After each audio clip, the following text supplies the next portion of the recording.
it was a home run, and it was really needed. So, yeah, go ahead. Well, inevitably though, people, by and large, people invest money in the hopes that they do get some kind of a return on that. Mm-hmm. And surely at some point in time, someone who is one of your investors will want to sell out their share. Yeah. And so you have some process for that, and for determining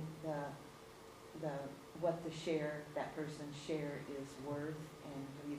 Yeah, I mean, there worked all have that been out. lots of discussions and lots of agreements. It's been a real learning curve for all of us, because I don't think any of us have been part of such a large partnership before. And so we do have a mechanism in place for when someone wants to cash out, they will need to go to other people within the Hitsville LLC and make an offer. I mean, even though there's been like a lot of forbearance in terms of like not getting very much money out of it, I would say that anyone who invested early on when it was very risky, when we didn't know whether all this investment would actually result in, businesses that paid rent, those people will at least get double their money. So it's not like they've had to be saints in this, all of us haven't taken money out, but at the same time, the investment has appreciated substantially in just a few years. And do the investors actually get something for their return? Is there a mechanism for each year or whatever? But Yeah, at some eventually. point when they are making money, that the investors get something back? Yeah, we Or you just actually did it reinvest? one time, I think last year. One The time? number of people got a few $100s, but, not any significant It amounts. doesn't And happen then- every year, or?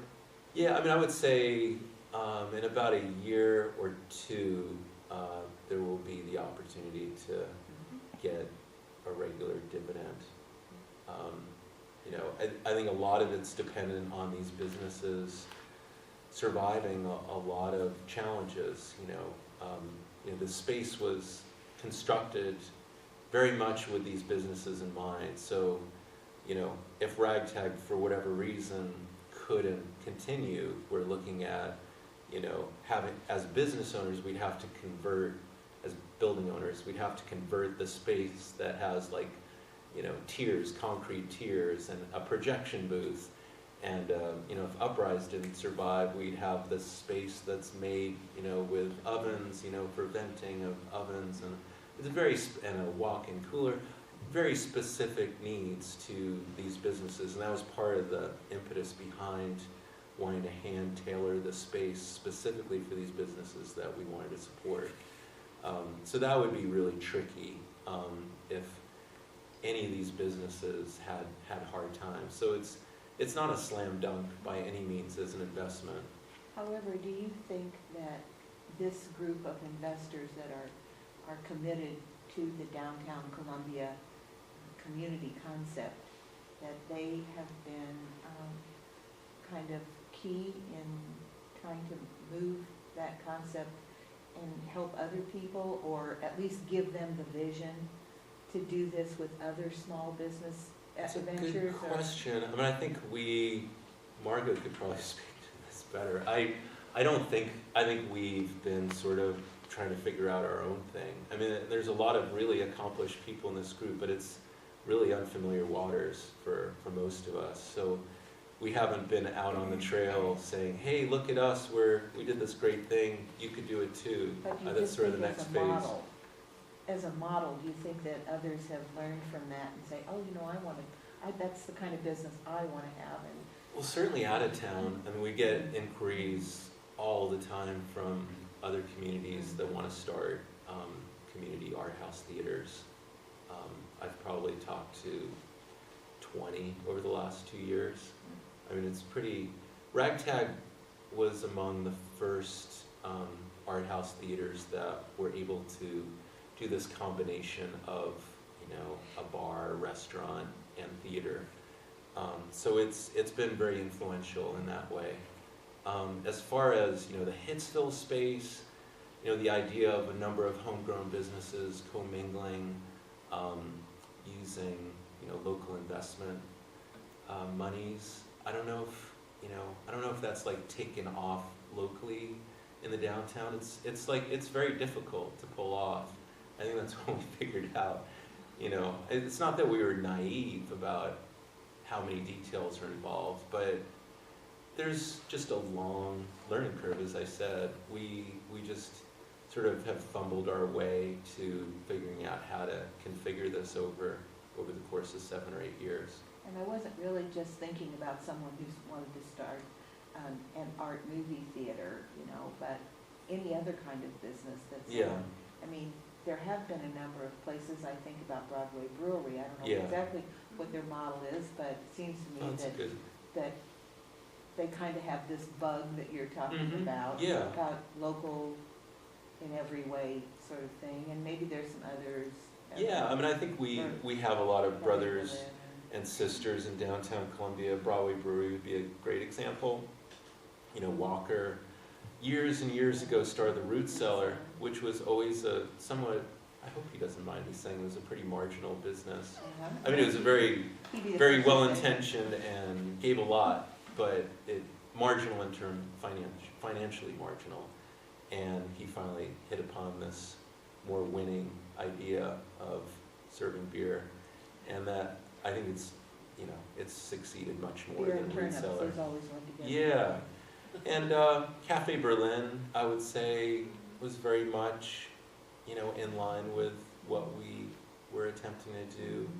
You know, Eli had many years of struggling to have that business take root, and I think is finally, I don't know how many years he's been doing it, at least 10.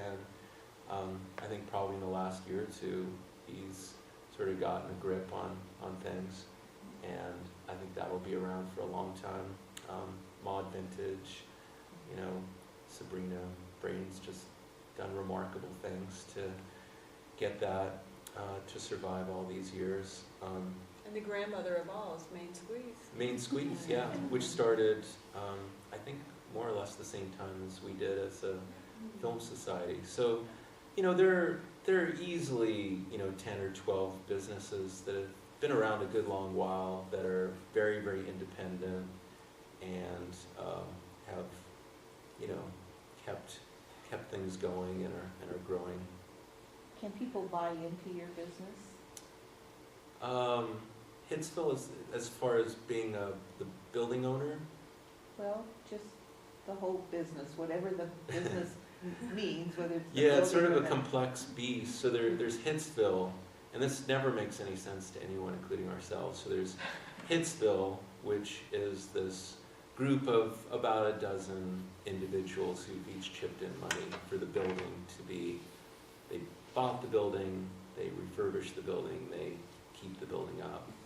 So there's that. That's a business, I guess. And then Ragtag is a film society. It's a nonprofit. So I guess if you're on the board of Ragtag, you own the business.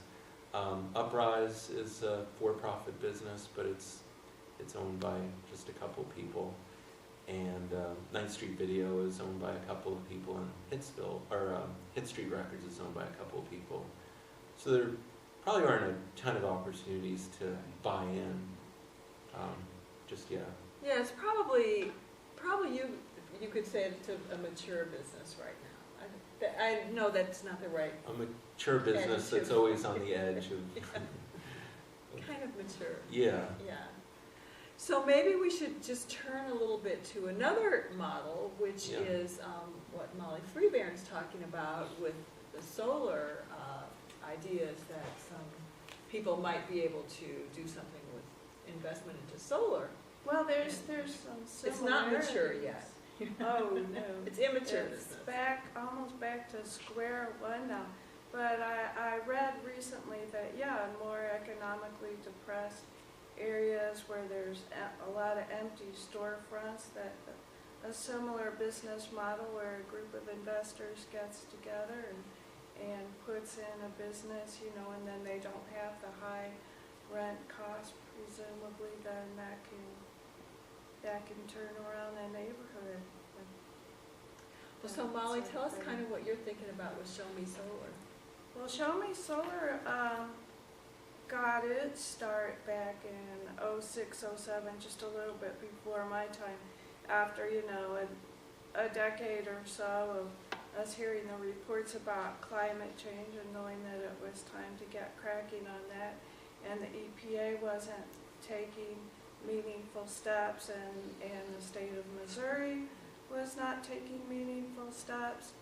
So about the same time that Show Me Solar got started, different environmental organizations and civic groups, the Sierra Club and Renew Missouri and Missouri Coalition for the Environment and conservation voters and all kinds of citizens got the renewable energy standards on the ballots. Missouri's one of two states where it wasn't the state government, it was the people that put the renewable energy standards on the ballot and passed it with an overwhelming 2/3 of the voters in the state of Missouri, and that launched the solar rebates, which launched the solar industry in Missouri.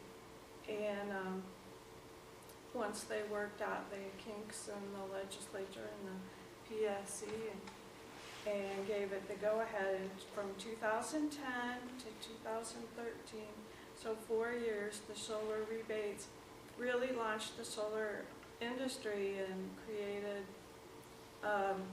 about 3,700 jobs, about 50 new businesses, over $400 million in revenue for the state of Missouri. And, you know, we're just on a really great growth curve. So it looked like time to, for the investor-owned utilities who were financing this per the Renewable Energy Standard law, to say that